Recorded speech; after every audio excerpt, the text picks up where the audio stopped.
आप सभी का स्वागत है। और आज हम आपके लिए एक महत्वपूर्ण टॉपिक जिसका इन्वायरमेंट का ये थर्ड पार्ट है, और थर्ड पार्ट में एक लाइफ के लिए भी सबसे इम्पोर्टेंट पार्ट हमारा ओजोन परत। तो इसमें सबसे पहले हम ओजोन लेयर के विषय में आपको संपूर्ण वो जानकारी देंगे जो एकेडमिक से लगाकर के किसी भी कॉम्पिटिटिव एग्जाम के लिए आप पूरी तरीके से सक्षम हो जाएंगे। इसलिए बहुत ध्यान से समस्त चीजों को आप एक स्टार्टिंग से लास्ट तक बिल्कुल बहुत विधिवत वे में आपको मेरे साथ बने रहना है, समझने की पूरी कोशिश करना है, क्योंकि इस लाइफ से ज्यादा कहते हैं कोई महत्वपूर्ण स्टेप नहीं होता है। और ओजोन परत ये वही चीज है जो आपके लाइफ को बनाए रखने के लिए 100% सक्षम है। इसको खत्म होते ही पृथ्वी पे लाइफ अपने आप स्वतः ही समाप्त हो जाएगी। अब क्या है ओजोन, क्या इसके लाभ है, नुकसान क्या है, इसके संरक्षण के बचाव कब कब किए गए, कहाँ कहाँ किए गए, कितने लोग ऐसे हैं जो नोबेल पुरस्कार भी इससे पा चुके हैं, सभी की बात वन बाय वन करते हैं। सबसे पहले आपको बताते हैं कि पर्यावरण इन्वायरमेंट का पार्ट है ये। ओजोन का जो सूत्र होता है O3 मतलब जब 3 ऑक्सीजन के जो परमाणु है वो जुड़ जाए, यानी 3 ऑक्सीजन परमाणु के अणु को ही ओजोन कहा जाता है। ये ध्यान रखिएगा, ऑक्सीजन के 3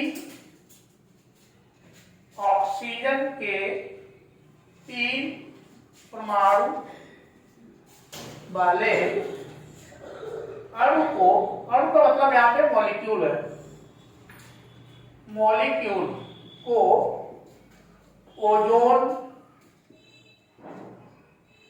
कहते हैं। तो ओजोन कहते हैं। तो ये हमारी ओजोन ऑक्सीजन के 3 परमाणु वाला अणु होता है। अब इसमें हमें स्टेप बाय स्टेप हमने इसलिए कर लिया है कि कोई भी क्वेश्चन हमारा मिस न होने पाए। तो इसमें सबसे पहले है कि O3 का अर्थ, यानी ओजोन का अर्थ एवं परिभाषा। और ओजोन क्षेत्र पे क्वेश्चन भी आता रहता है, कहाँ पे छिद्र हुआ, क्या हुआ है और इसको काहे से मापा जाता है। ओजोन की परत को मापने का एक महत्वपूर्ण मात्रक है डॉप्सन, जिसके लिए कई बार क्वेश्चन पूछे गए हैं। तो इसमें हमने एक कम जगह में ही सारी चीजों को इंक्लूड किया हुआ है। चलिए अब आपको बताना स्टार्ट करते हैं। पहले आप O3 का अर्थ एवं परिभाषा, यानी कि ओजोन का अर्थ एवं परिभाषा। तो ओजोन ऑक्सीजन गैस का ही एक अपरूपक है। कहने का मतलब ये ऑक्सीजन से ही डेवलप हुआ है। बस जब ऑक्सीजन के 2 अणु मिलते हैं तो ऑक्सीजन गैस का निर्माण होता है, लेकिन जब ऑक्सीजन के 3 परमाणु मिलेंगे तो ओजोन गैस का निर्माण होगा। तो ऑक्सीजन के 2 परमाणु मिलने से ऑक्सीजन गैस बनती है, जबकि ऑक्सीजन के 3 परमाणु मिलने से ओजोन गैस बनती है। तो ओजोन एक गैस है, तो ये एक गैस है। अब उसके बाद में देखिए कैसे बनती है, ये देख लीजिए। सूर्य से आने वाला अल्ट्रावायलेट रेडिएशन जो वायुमंडल में ऑक्सीजन है उस ऑक्सीजन के ऊपर पड़ता है, ऑक्सीजन गैस के ऊपर। तो जब सूर्य की एनर्जेटिक किरणें इसके ऊपर पड़ती हैं तो इसको आयनाइज कर देती है। आयनाइज करने का मतलब इसका आयनीकरण करती हैं, और आयनीकरण करने से ये ऑक्सीजन के अणु अलग अलग हो जाते हैं, परमाणु अलग अलग हो जाते हैं। एक ऑक्सीजन परमाणु ये है, एक ऑक्सीजन का परमाणु ये है। तो ऑक्सीजन के ये परमाणु जो हैं वो अलग अलग हो जाते हैं एटमॉस्फेयर में, और ये परमाणु किसी दूसरी ऑक्सीजन से जब ये ऑक्सीजन गैस से संयोग करता है तो उस संयोग करने से ही ओजोन, यानी कि ओजोन गैस का निर्माण होता है। और इस तरीके से ओजोन गैस हमारी कंटिन्यू बनती बिगड़ती रहती है एटमॉस्फेयर में। ध्यान रखना, कांस्टेंट नहीं रहती है, इसके अणु खत्म होते हैं, बनते हैं, ये प्रक्रिया कंटिन्यू चलती रहती है। तो वही मैंने दिखाया, ये देखिए ऑक्सीजन गैस है।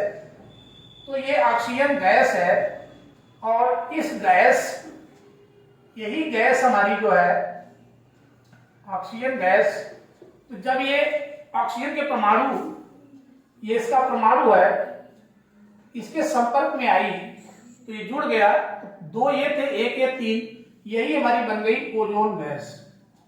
इसी को हम लोग ओजोन गैस के नाम से जानते हैं। चलिए, ये तो बात हुई ओजोन गैस की। तो इसका निर्माण ऑक्सीजन से ही होता है। ओजोन की परत की मोटाई कम होने को ही ओजोन छिद्र कहा जाता है। देखिए, छिद्र का मतलब ये कोई लकड़ी और बेल्ट नहीं है जिसमें आप चेंज कर देंगे। ये गैस की एक परत है, तो जहां पे इसकी परत कम होने लगती है, पतली पड़ जाती है, तो उसी को ओजोन छिद्र के नाम से जाना जाता है।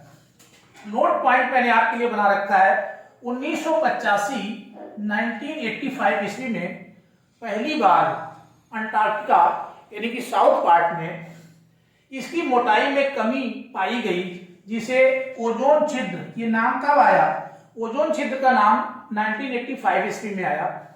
कहां से आया? तो कहां पे देखा गया? तो अंटार्कटिका में इसमें कमी पाई गई, जिसे ओजोन छिद्र के नाम से जाना गया। तो ओजोन छिद्र एक्चुअल में इस परत में जहां पे ओजोन की परत की मोटाई कम होने लगती है, ज्यादा कम हो जाती है, उसे ओजोन छिद्र कहते हैं। ये कभी स्थायी नहीं है, ये घटता बढ़ता रहता है। ओजोन परत की मोटाई नापने का जो मात्रक है, मोस्ट इंपॉर्टेंट है, उसे डबसन इकाई कहते हैं।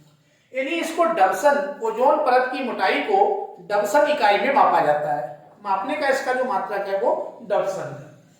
तो डबसन को ध्यान रखेंगे। अगली हेडिंग मैंने प्राप्त स्थान, रंग और रूप के विषय में बताया है। तो ये कहां पाई जाएगी? तो पृथ्वी के वायुमंडल पृथ्वी के वायुमंडल में, यानी जो पृथ्वी का हमारा एटमॉस्फेयर है, उसमें कई सारी परतें हैं। एक आप देखते होंगे, पृथ्वी की सतह से ऊपर जाए 18 किलोमीटर तक क्षोभ मंडल है। उसके बाद फिर आपका उसके बाद 18 से आगे 32 तक समताप मंडल, फिर आगे मध्य मंडल, इस टाइप से फिर ओजोन मंडल, फिर आयन मंडल, फिर बाह्य मंडल। तो कई सारे लेयर्स हैं। तो उसमें वायुमंडल में ये मैं आपको एक अलग पार्ट में बताएंगे।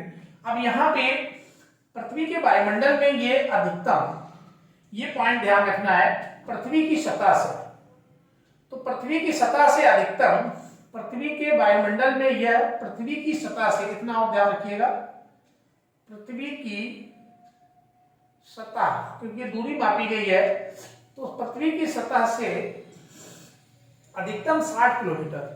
तो जो ओजोन गैस है वो अधिकतम 60 किलोमीटर की ऊंचाई तक ही पाई जाती है। पहली चीज की ऊंचाई तक पाई जाती है। इसकी सर्वाधिक जो सघनता है, मतलब इसकी जो डेंसिटी, जहां पे इसके अणु अधिकतम मात्रा में पाए जाते हैं, या जिसको सांद्रता के नाम से क्वेश्चन पूछता है, तो वो 20 से 25 किलोमीटर। पृथ्वी के नीचे से आप मेजर करना शुरू करिए तो 20 से 25 किलोमीटर के बीच में ये सबसे सघन पाए जाते हैं।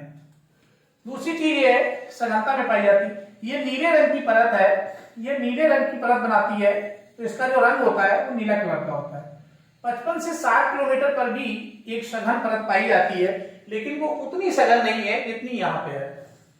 अब इसमें आपको एक विशेष चीज बता दें, जो बहुत ज्यादा इसमें आपके समझने के लिए मेन है, इसलिए मैंने नोट पॉइंट एक इसका डाल लीजिए।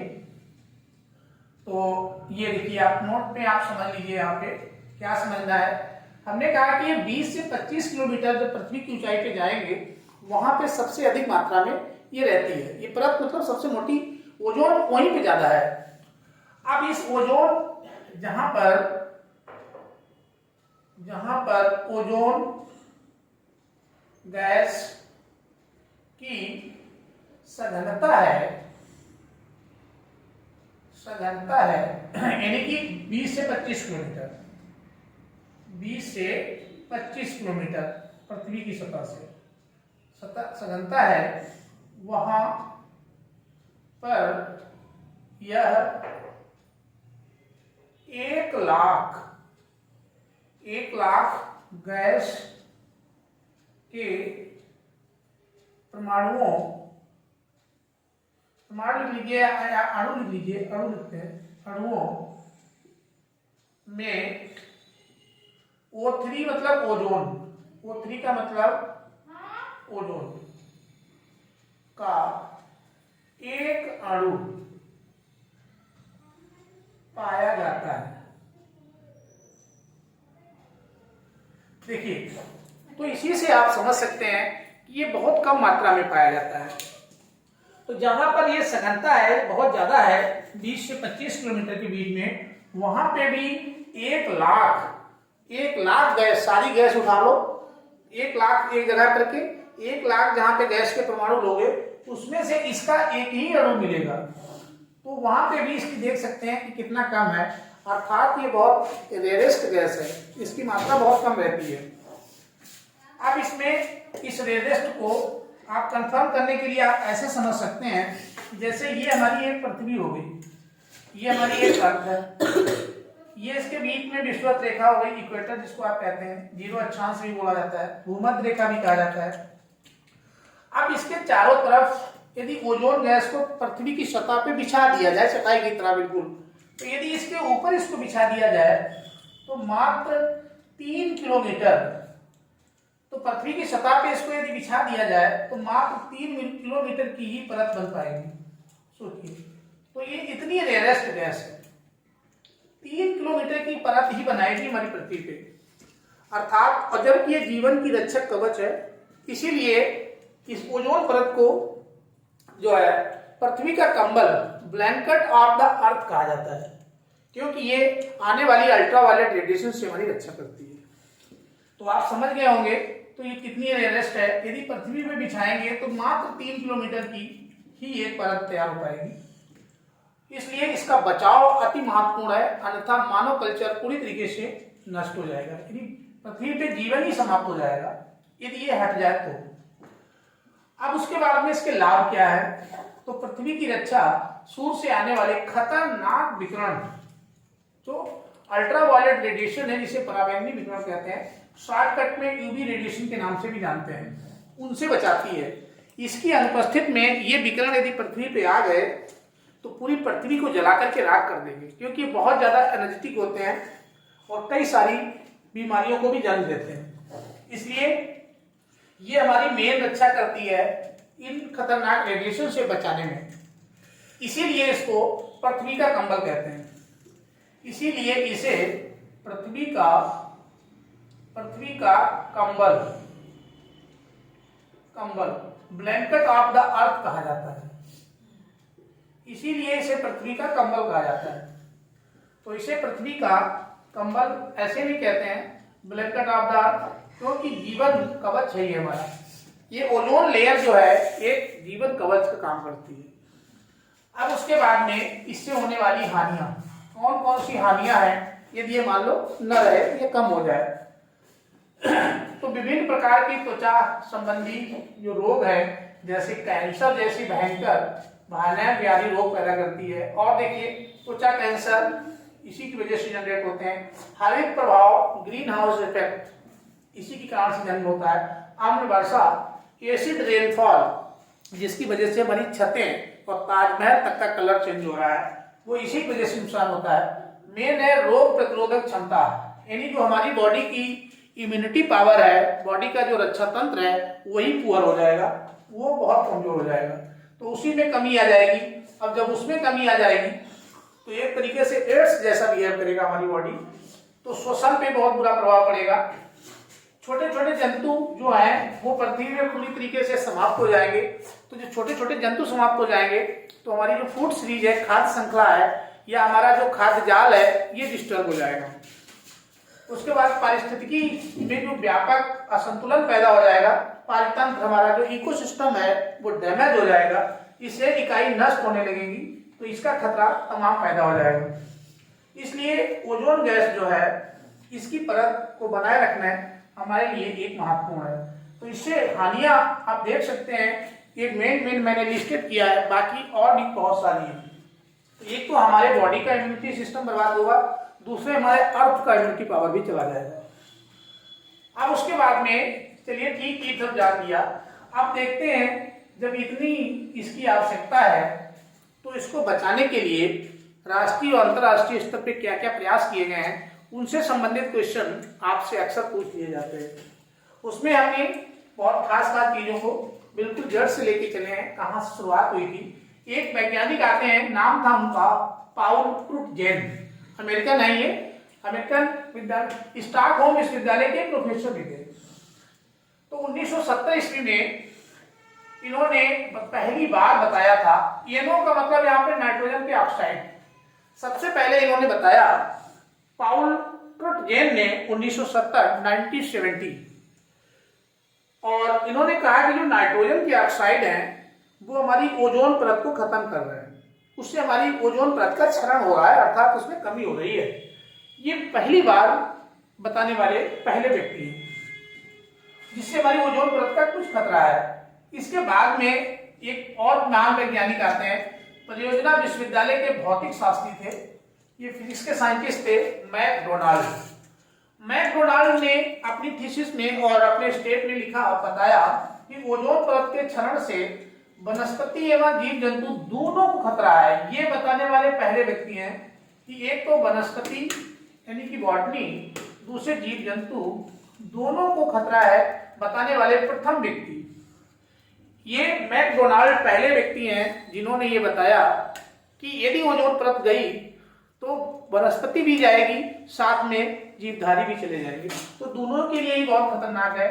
जैसे इन्होंने बताया तब से उसी के तत्पश्चात तुरंत, देखिए 70 के बाद की बात है, 85 में एक बहुत बड़ी कॉन्फ्रेंस की गई जिसे वियना कॉन्फ्रेंस के नाम पे जाना जाता है। ये UNEP की मदद से की गई थी, ध्यान रखिएगा, UNEP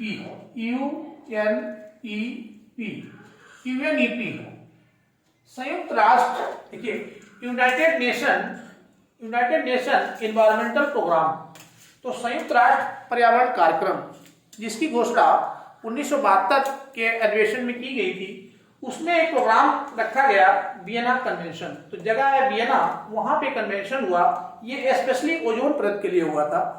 16 सितंबर को चला था, इसीलिए 16 सितंबर को ओजोन दिवस के रूप में मनाते हैं। पहली चीज तो लिख लीजिए 16 सितंबर, तो 16 सितंबर को ओजोन दिवस मनाया जाता है। ओजोन दिवस कई बार ये पूछा गया है, तो 16 सितंबर को ओजोन दिवस इसीलिए मनाया जाता है क्योंकि वियना कन्वेंशन में काफी बड़ी सहमति जताई गई थी और इस कन्वेंशन में ओजोन परत को बचाने के लिए कई सारे सहमति पत्र कई सारे राष्ट्रों से साइन कराए गए। उसके बाद दूसरा एक बहुत बड़ा सम्मेलन हुआ जिसका नाम है मॉन्ट्रियल प्रोटोकॉल। ये कनाडा का एक शहर है। मॉन्ट्रियल प्रोटोकॉल 1987 में हुआ, 1987 ईस्वी में। इसमें 47 देशों ने भाग लिया। टोटल 47 कंट्री थे जिन्होंने इस बात की सहमति पे हस्ताक्षर किए कि हाँ बात सही है कि जो डेवलप कंट्री हैं जहां से ज्यादा ऐसे रसायन निकल रहे हैं जो ओजोन परत को नष्ट कर रहे हैं, पहले उनका पता लगाया जाए और तत्पश्चात उनको पूर्ण पाबंदी की जाए। इसकी घोषणा मॉन्ट्रियल प्रोटोकॉल 1987 में की गई, जिसे मॉन्ट्रियल प्रोटोकॉल के नाम से जाना जाता है। कनाडा में ये मटेरियल पड़ता है, याद रखिएगा CFC। तो पहले जब पता किया गया कि कौन से ऐसे दो ग्रुप हैं जहां जो चीजें हमारी जो ओजोन परत है उसको नष्ट पहुंचा रहे हैं, तो पहले तो जानकारी करनी थी। तब पता चलता है कि एक जो CFC है, क्लोरोफ्लोरोकार्बन, जो आपके रेफ्रिजरेटर यानी कि जो AC है हमारे, उनसे निकलती है। दूसरे जो वायुयांश हैं जहां से जलवाष्प निकलती है, ये दोनों हमारी CFC को कमजोर कर रही हैं। CFC में भी कमजोर करने वाला ये CFC क्या है? CFC देखिए कार्बन का एक यौगिक है जिसमें फ्लोरीन और क्लोरीन, CFC यानी क्लोरीन मिला हुआ है। इसमें सबसे खतरनाक जो है वो न कार्बन है, फ्लोरीन भी उतना नहीं है, बल्कि इसमें सबसे ज्यादा जो है वो क्लोरीन है। तो क्लोरीन इसमें सबसे ज्यादा हानिकारक तत्व है। ये भी क्वेश्चन आया है कि CFC में सबसे ज्यादा कौन है, तो CFC में ना कार्बन है ना फ्लोरीन है, सबसे ज्यादा क्लोरीन है। लास्ट वाला जो है ये क्लोरीन है, Cl है। तो ये सबसे ज्यादा खतरा फैला रहा है। और ये कहां से निकलता है, तो ये हमारे फ्रिज और AC से निकलता है। फ्रिज, तो ये फ्रिज जो घरों में लगे हैं ये भी थोड़े दिन के बाद आपको बंद करने पड़ जाएंगे। एक तो फ्रिज है, यहां से गैस निकलती है, दूसरे आपके AC जो एयर कंडीशन है वहां से निकलती है। तो इसलिए इस पे पूर्ण पाबंदी की बात की गई मॉन्ट्रियल प्रोटोकॉल में और कहा गया कि इसे 1996 तक पूरी तरीके से बंद कर दिया जाए, 1986 तक। अग्निशमन दूसरा जो ग्रुप था जहां से जो गैस निकल रही थी, जो हमारी ओजोन परत को नष्ट कर रही थी, वो है हेलेंस।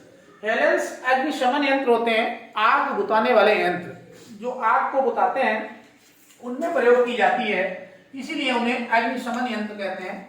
अग्निशमन यंत्र में प्रयोग होने वाले जो हेलेंस हैं, हेलेंस भी हमारी सीएफसी को तोड़ रहे हैं, और सिर्फ यही हैं जो तोड़ने का काम कर रहे हैं।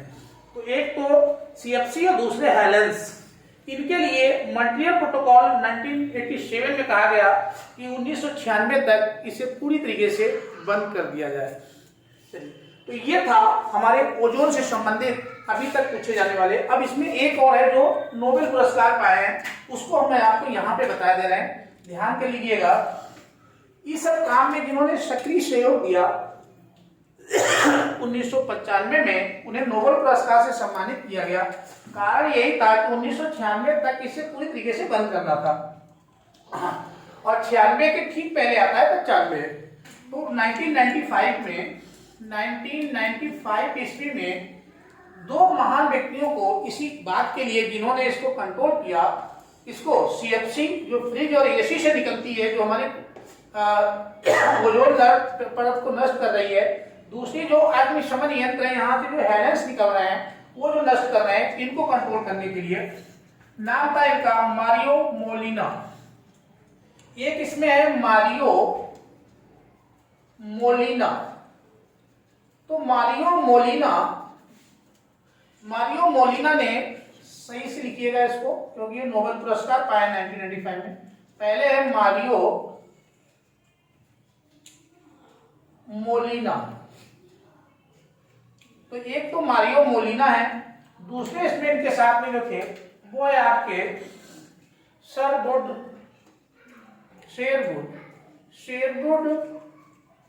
आगे इनका नाम है रोलैंड, शेरवुड रोलैंड।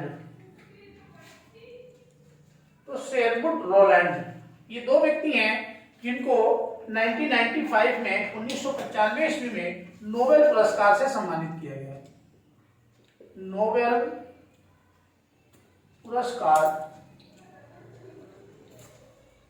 से सम्मानित किया गया।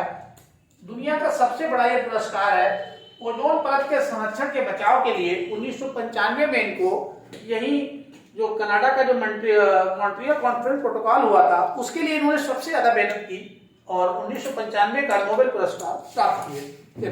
अब चलते हैं आगे नेक्स्ट। एनवायरनमेंट में दो चीजें आपको और बताएंगे जो बोर्ड के लिए बहुत महत्वपूर्ण है।